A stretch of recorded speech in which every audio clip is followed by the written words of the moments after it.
والعاقبۃ للمتقین والصلاة والسلام علی سید الانبیاء والمرسلین اما بعد فاعوذ باللہ من الشیطان الرجیم بسم اللہ الرحمن الرحیم قال اللہ تبارک و تعالی فی کلامہ المجید والفرقان الحمید ان اللہ وملائکتہ یصلون علی النبی یا ایہا الذین آمنوا صلوا علیہ وسلموا تسلیما۔ باوز بلند محبت اور شوق کے ساتھ درود و سلام پڑھیے۔ الصلاۃ والسلام علیک یا سیدی یا رسول اللہ، الصلاۃ والسلام علیک یا سیدی یا حبیب اللہ، الصلاۃ والسلام علیک یا خاتم النبیین وعلی آلک واصحابک یا شفیع المذنبین۔ تمام تعریفیں اللہ جل شانہ کے لیے ہیں جو تمام جہانوں کا خالق و مالک، پروردگار وحدہ لا شریک ہے۔ اس کا کوئی شریک نہیں، نہ ذات میں، نہ صفات میں، نہ افعال میں۔ وہ ازلی ہے، ابدی ہے، یعنی ہمیشہ سے ہے، ہمیشہ رہنے والا ہے۔ اللہ جل شانہ کے کروڑ ہا کروڑ احسانات ہیں کہ اس نے ہمیں اپنے پیارے محبوب حضور تاجدار دو جہاں مالک کون و مکان صلی اللہ تعالی علیہ وعلی آلہ وصحبہ وبارک وسلم کا امتی بنایا ہے، اور آپ صلی اللہ علیہ وسلم کے وسیلے سے اللہ کریم جل شانہ نے ہمیں بہت سی نعمتیں عطا فرمائیں۔ اتنی نعمتیں عطا فرمائیں کہ ارشاد ربانی ہے وَإِن تَعُدُّوا نِعْمَتَ اللَّهِ لَا تُحْصُوهَا، کہ اگر تم اللہ کی نعمتیں گننا چاہو تو شمار نہیں کر سکتے۔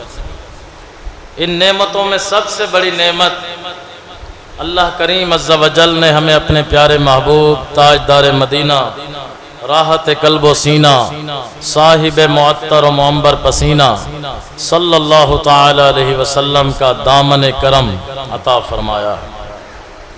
سفر المظفر کا بابرکت مہینہ ہے۔ اس مہینے میں اللہ رب العالمین کی عطا سے پیارے نبی کریم صلی اللہ علیہ وسلم کی نظر عنایت سے آپ کی امت کے بڑے بڑے اولیاء کرام کا عرس ہوتا ہے، جن میں حضور سیدنا داتا علی حجویری رحمت اللہ علیہ ہیں، جن کا عرس مبارک سفر المظفر میں اعلیٰ حضرت امام اہل سنت، امام عشق و محبت، امام احمد رضا خان رحمت اللہ علیہ، ان کا عرس پاک 25 سفر المظفر کو ہے۔ حضرت شیخ احمد سرہندی رحمت اللہ علیہ مجدد الفسانی، ان کا بھی عرس مبارک اسی بابرکت مہینے میں ہے۔ تو بعض لوگوں میں بہت غلط فہمیاں ہیں سفر المظفر کے حوالے سے۔ بخاری شریف کی حدیث ہے جس میں نبی کریم صلی اللہ علیہ وسلم نے فرمایا لا سفر، کہ سفر کے بارے میں جتنی بھی باتیں لوگوں میں مشہور ہیں کہ معاذ اللہ یہ منحوس مہینہ ہے، اس میں شادی نہیں کرنی چاہیے، کوئی کاروبار نیا شروع نہیں کرنا چاہیے، یہ سب لوگوں کی بدشگونیاں ہیں، اور اسلام میں بدشگونی کی کوئی گنجائش نہیں ہے۔ لہٰذا اس بابرکت مہینے کو جس میں اللہ کریم کے مقبول اولیاء کا عرس مبارک ہوتا ہے، ان کے ایام منائے جاتے ہیں، اس مہینے کو کسی بھی طرح سے برا نہیں سمجھنا چاہیے۔ نحوست والا کنسیپٹ اسلام میں ہے ہی نہیں، یہ ہندوانہ خیالات ہیں یا دیگر مذاہب میں ہوں گے جن میں توہمات اور اس قسم کی روایات ملتی ہیں۔ اسلام میں ہمیشہ مسلمان کو یہی حکم دیا گیا ہے کہ اچھا گمان رکھیں، بدگمانی سے بچیں، بدشگونی سے بچیں۔ فال لینی بھی ہے تو نیک فال لیں، جیسے صبح کے وقت بندہ جاتا ہے اور کوئی نیک بندے سے ملاقات ہو جاتی ہے، کسی نمازی سے، کسی عاشق رسول سے، کسی حج کرنے والے حاجی صاحب سے، تو ہمیں یہ شگون لینا چاہیے کہ نیک بندے سے ملاقات ہوئی ہے تو آج کا دن میرا بہت اچھا گزرے گا۔ اس کا حکم ہے اسلام میں حسن فعل لینے کا، لیکن بدشگونی سے ہمیشہ ہمیشہ روکا گیا۔ لہذا کوئی بھی مہینہ 12 مہینوں میں ایسا نہیں کہ جس مہینے کو معاذ اللہ برا سمجھا جائے۔ اور یہ تو ہے ہی اولیاء کرام کا مہینہ، جس میں اللہ کے مقبول اولیاء کرام رحمہم اللہ کا ذکر کیا جاتا ہے۔ الحمدللہ حضور سیدنا داتا علی حجویری رحمت اللہ علیہ کو 1000 سال سے زیادہ عرصہ گزر چکا۔ 800 سال تو حضور خواجہ غریب نواز کو گزر گئے کہ جنہوں نے داتا حضور کے مزار پر 40 دن تک چلا کیا، وہاں عبادات کی، اور وہاں پر جاتے ہوئے یہ شعر تحریر فرمایا: گنج بخش فیض عالم مظہر نور خدا، ناکسارا پیر کامل کاملارا رہنما۔ اس کا مطلب یہ ہے کہ اے داتا علی حجویری، آپ اللہ کی طرف سے ایک خزانہ ہیں، پوری دنیا میں اپنا فیض لٹا رہے۔ گنج بخش فیض عالم مظہر نور خدا، نور خدا کے آپ مظہر ہیں، یعنی آپ کے چہرہ انور میں اللہ کا نور نظر آتا۔ اور یہ حدیثوں میں بھی ہے کہ ارشاد فرمایا گیا کہ اللہ والے وہ ہیں کہ جنہیں دیکھ کر تمہیں خدا کی یاد آ جائے۔ اللہ والے وہ ہیں کہ جو تمہیں نیکی کی دعوت دیں، برائیوں سے منع کریں، ہمیشہ شریعت مطہرہ پر عمل کرنے کی دعوت دیتے رہیں۔ اور یہی اولیاء کرام کا مشن۔ تو سفر المظفر بڑا ہی بابرکت مہینہ ہے۔ اس مہینے میں جن اولیاء کرام کے اعراس ہیں، ہمیں ان اولیاء کی یاد منانی چاہیے، ان کا تذکرہ خیر کرنا چاہیے، کیونکہ حدیث پاک میں ہے عند ذکر صالحین تنزل الرحمہ، کہ جہاں نیک بندوں کا ذکر ہوتا ہے وہاں اللہ کی رحمتوں کا نزول ہوتا ہے۔ تو الحمدللہ عز و جل ان اولیاء کرام نے اپنی زندگیاں دین اسلام کے لیے وقف کر دی تھی، ساری زندگی دین اسلام کا پیغام پھیلاتے رہے، اور آج 1000 سال گزر جانے کے باوجود آپ جب بھی جائیں، رات کے 2 بجے بھی جائیں، تو داتا علی حجویری علیہ رحمہ کے مزار پہ رحمتوں کی بارش ہو رہی، انوار و تجلیات لٹائے جا رہے ہیں۔ کوئی نماز پڑھ رہا ہے، کوئی تلاوت کر رہا ہے، کوئی ذکر و اذکار کر رہا ہے، کہیں نعت خوانی کی محفلیں ہو رہی ہیں۔ ان اللہ والوں کے مزارات دن رات آباد ہی آباد ہیں۔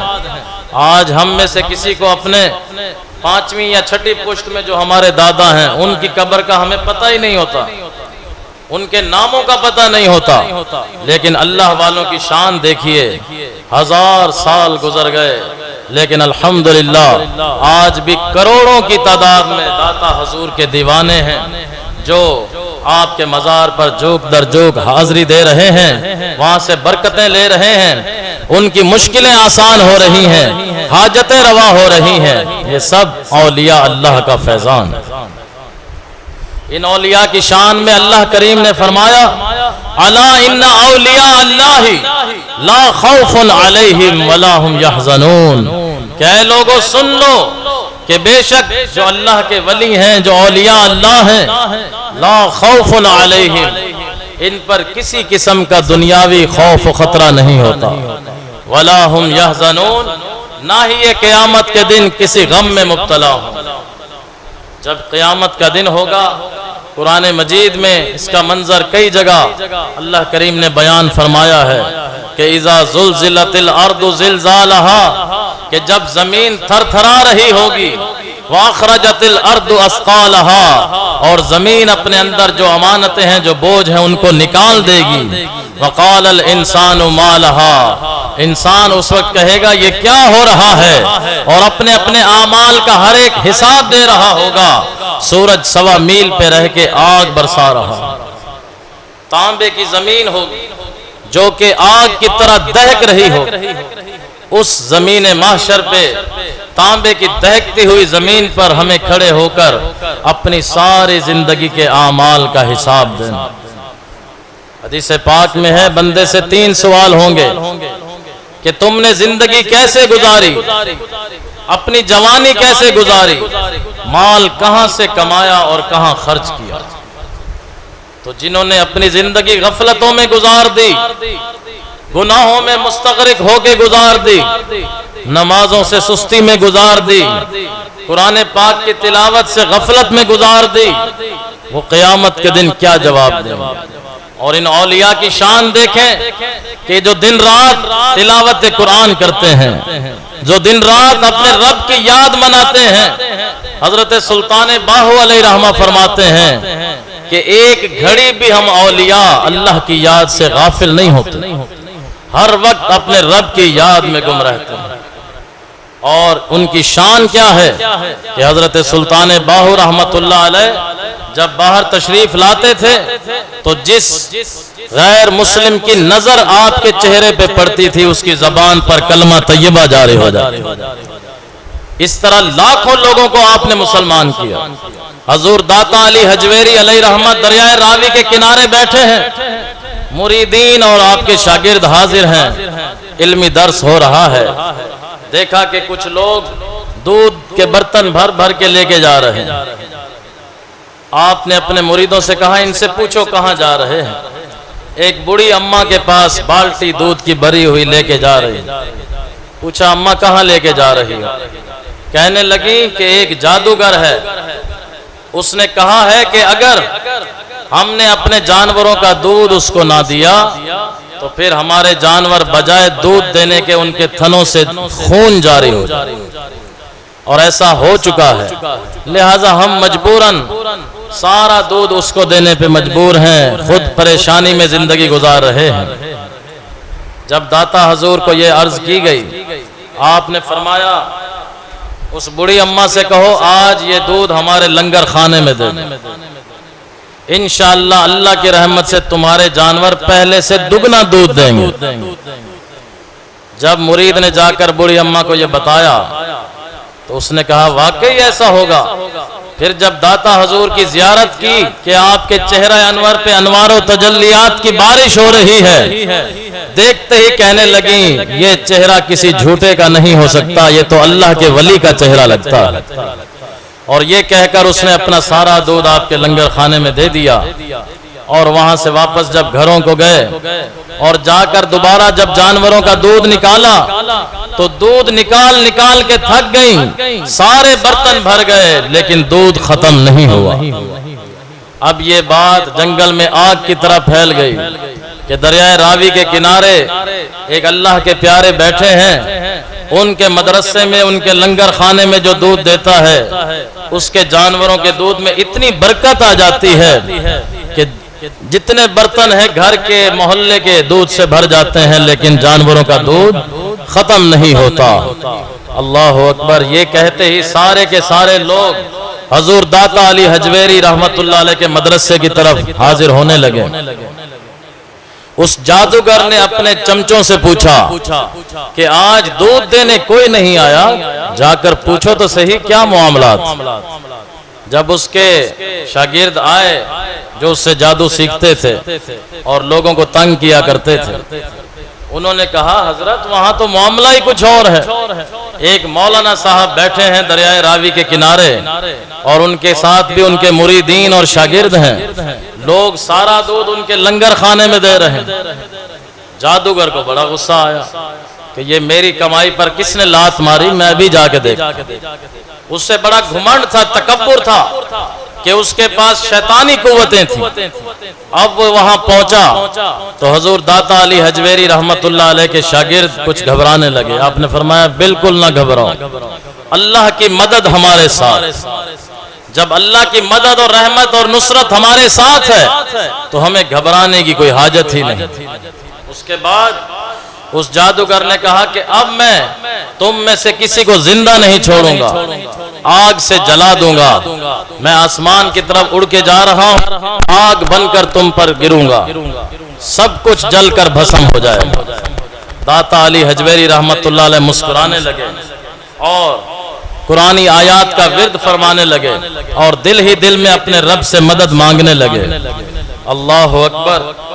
داتا علی حجویری رحمت اللہ علیہ کی کیا ہی شان تھی کہ جیسے ہی وہ جادوگر اوپر اڑ کر گیا تھوڑی ہی دیر میں نیچے آ کر آپ کے قدموں میں گر گیا۔ اور آپ کے پاؤں مبارک پر بوسے دینے لگا، معافیاں مانگنے لگا کہ حضور مجھے معاف کر دیں، میری جان بخش دیں، بس مجھے کلمہ پڑھا کر مسلمان کر۔ اس طرح وہ جادوگر اپنے شاگردوں سمیت اسلام قبول کر کے آپ کی غلامی میں داخل ہو گئے۔ ایسے سینکڑوں واقعات اور ہزاروں کرامات ہیں جو داتا علی حجویری رحمت اللہ تعالی علیہ کی الحمدللہ بڑے بڑے علماء نے آپ کی سیرتیں لکھی۔ آپ کی اپنی لکھی ہوئی کتاب کشف المحجوب اتنی زبردست یہ تصنیف ہے کہ آپ فرماتے ہیں کہ جس کو پیر کامل نہ ملا ہو وہ میری کتاب کشف المحجوب کو پڑھ لے تو انشاءاللہ عز و جل اس کی تربیت کمی نہ رہے گی۔